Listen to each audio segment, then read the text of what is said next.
brilliant and sometimes strange minds, methods, and ideas from the sales profession's past with applications to today.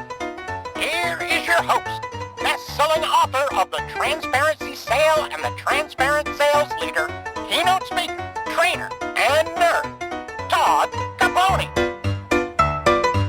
What is sales? I mean, why does sales exist the way that it does? If you really take a step back and think about the sales profession today, where you've got companies that have hired reps, they've trained the reps, they've given them dedicated territories, they're paying them variable compensation, they're doing sales kickoffs, they're doing training, there's forecasting, there's CRMs. Like, how did we get here?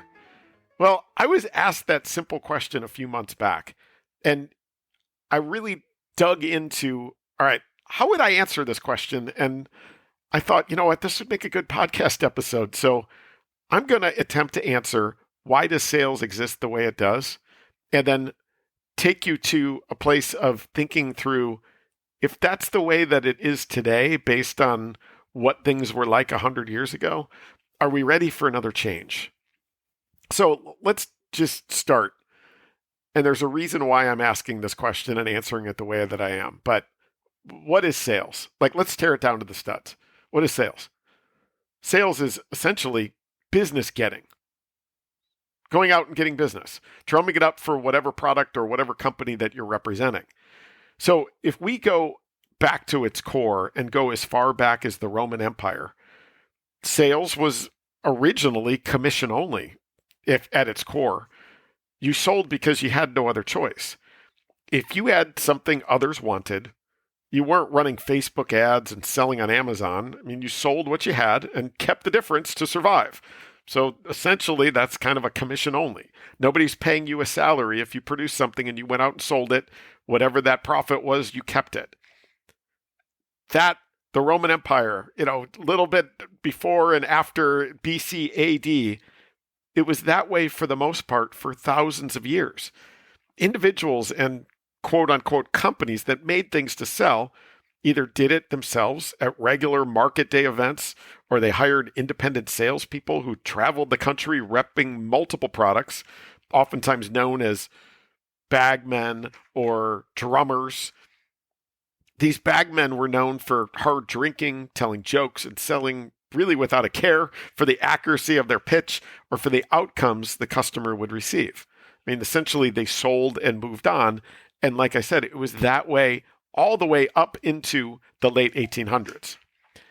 If we look at some of the best philosophers in the sales profession, many of them speak of the late 1800s as being the low point for the sales profession. Not trusted. Individuals like the managing director of the National Council of Traveling Salesmen's Association speaking on that era with disdain, saying a girl was disgraced if she was seen with a traveling salesman. Now, it started to change in the late 1800s, and that's where we start to get to, why does sales exist the way that it does? I mean, essentially, sales exists the way it does, and the approach that many now frown upon was established in the late 1800s, early 1900s, established our profession 125 years ago. So let's take a look at what that looked like. The progressive era of the Industrial Revolution was taking shape in the late 1800s. What that meant was advances were meaning that companies were building products at scale, and that level of grossness had to go away. Companies that manufactured things sprang up everywhere and couldn't essentially have drummers and bagmen repping their products along with others, creating bad impressions, competing against others in territories selling the same product, and really not caring for the long term. I mean, reputation began to matter. Repeats began to matter. Transportation improved, so access did too. And so that long-term view began to matter.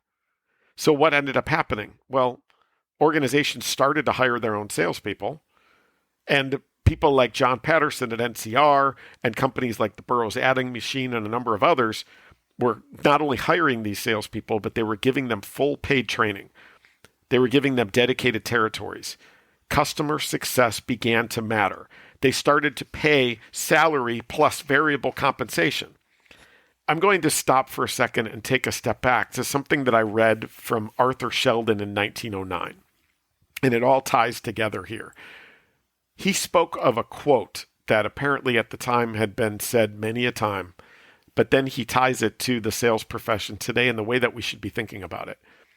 He said, "He who plans no further than the present is mentally blind.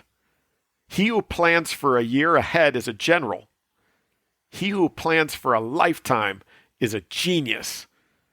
He whose mental vision extends beyond his life and plans for generations yet to be is a seer, a prophet." Sheldon talked about this idea of let us plan for the good of our children and our children's children and their children and the other fellows' children too. And then he ends this section with a quote that ties back to what I talked about, that sales is essentially business getting, right? Well, here's his quote. "There is more in business building than in business getting." And so when we talk about getting into the late 1910s and 1920s, customer success only mattered so much. As the market tightened in the early 1920s, high-pressure tactics sprang up. It was literally debated in all of the sales magazines that low-pressure sales was merely order-taking and that you had to convince buyers to buy for their own good, as essentially they were too stupid, apparently, to realize it otherwise when dollars were tight. Now, keep in mind, there was no Social Security, there was no 401k plans, and your odds of dying young were a lot higher in the first half of the century. I mean, you had to earn a lot to ensure you and your family would be taken care of for the rest of their lives.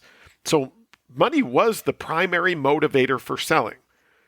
So again, we think about why sales exists the way it does. The creation of many of these processes were based on a time where money was the primary motivator for selling. And given that buyers had no true means to spread the news of their dissatisfaction, not being able to leave a review, post about it on the socials, or even tell more than a few friends when they got together face to face, the cost of an unsatisfied customer was low too. So sales began to decline. Poor economics lowered sales ethics. It created more short-term thinking. And by the 1950s, sales had become gross again. I mean, back to this idea of sell to survive and deal with the consequences later. And that almost started to look like the times of the Roman Empire back all the way to the late 1800s. There was a time in the 1910s where the sales profession was taught in literally every university in the country and taught in many public high schools. By the 1950s and 60s, not a single university was teaching the skill of selling. And it's not because they didn't think it was important. It was mainly because no one would sign up. I mean, it's supply and demand. As companies in the early 1960s visited universities to recruit salespeople from upcoming graduates, candidates wouldn't even show up for interviews. I mean, they would rather leave college unemployed than even interview for a potential sales role. The profession of sales has been making a comeback. Now, if we think about the professional low, as it was said, was the late 1800s, and the professional high was probably the early 1900s. We've had some ebbs and flows along the way. I would argue that the early 1960s was a pretty low time too, but we're starting to see it come back. It's being taught in universities again. In 1975, the University of Nebraska at Kearney became the first to start offering sales as a professional curriculum. They were the first.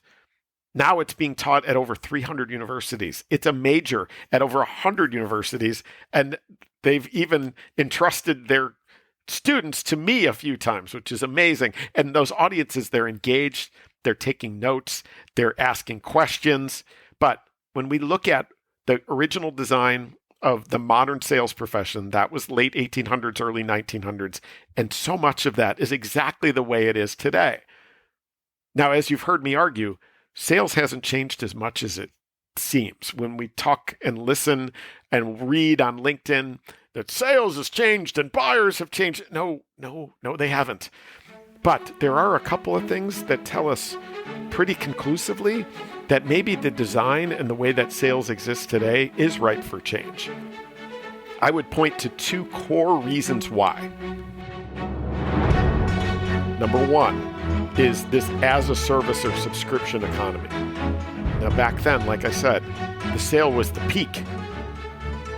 You would sell it and you would leave, and maybe you could go back and get some add-on sales or some kind of regular purchase, but it wasn't like a subscription.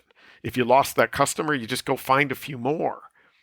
The deal is no longer the peak of the sales engagement. It's merely an early milestone on the path to having customers who stay, who buy more, and advocate on your behalf. And given that job changing is the norm in today's era, I mean, my dad worked at the same company for 40 years. You don't see that anywhere anymore. We've got to play the long game. It's become more of a requirement now than ever before. And our structures and our pay and the types of approaches that we take to selling haven't changed with that really important change. And then number two is the blowhorn by which dissatisfaction now travels is loud and getting louder.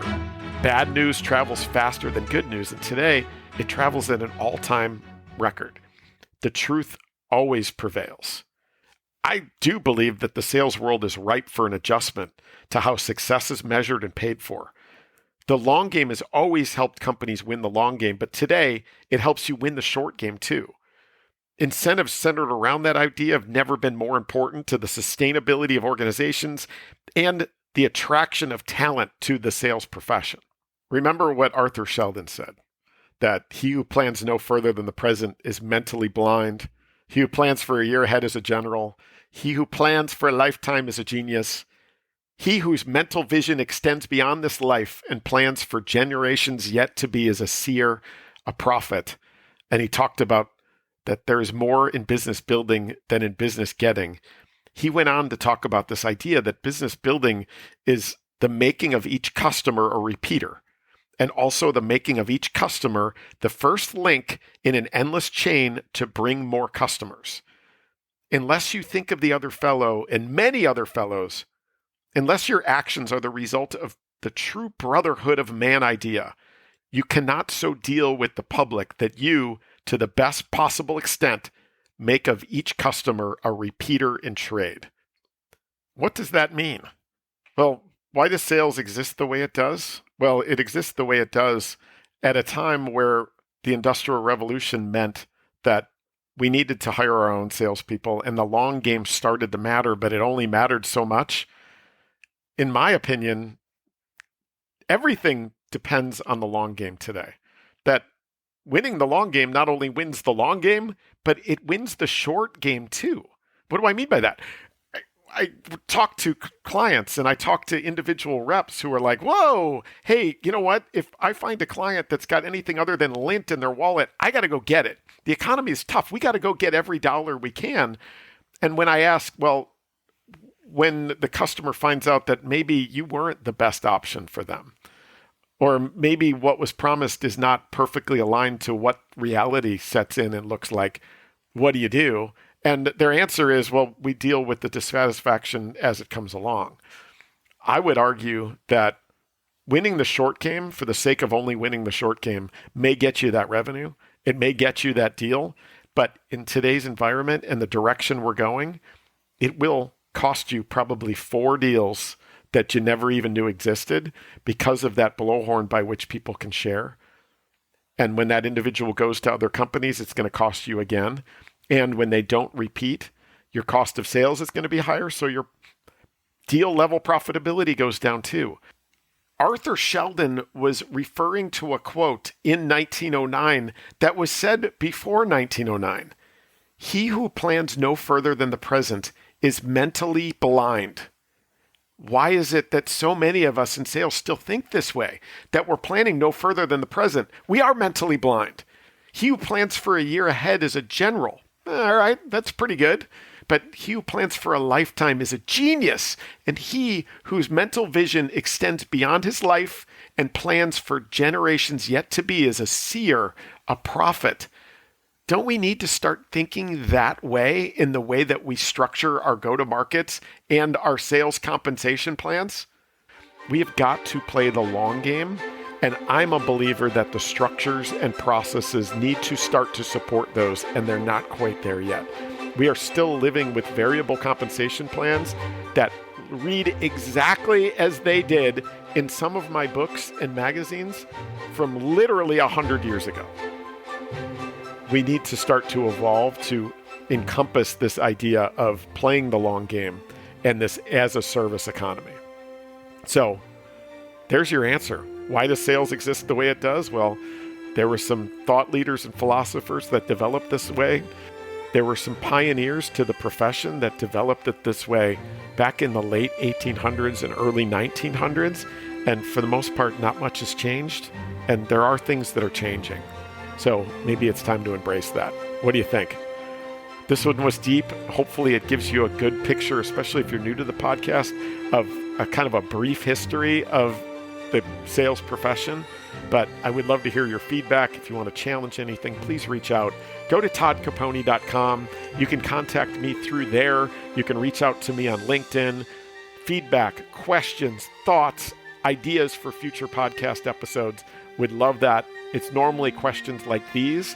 Why does sales exist the way it does? That leads to a podcast episode and sends me down this rabbit hole that I just enjoy being in. So thank you again, as always, for listening. And if you enjoy it, please review it and please tell your friends. All right?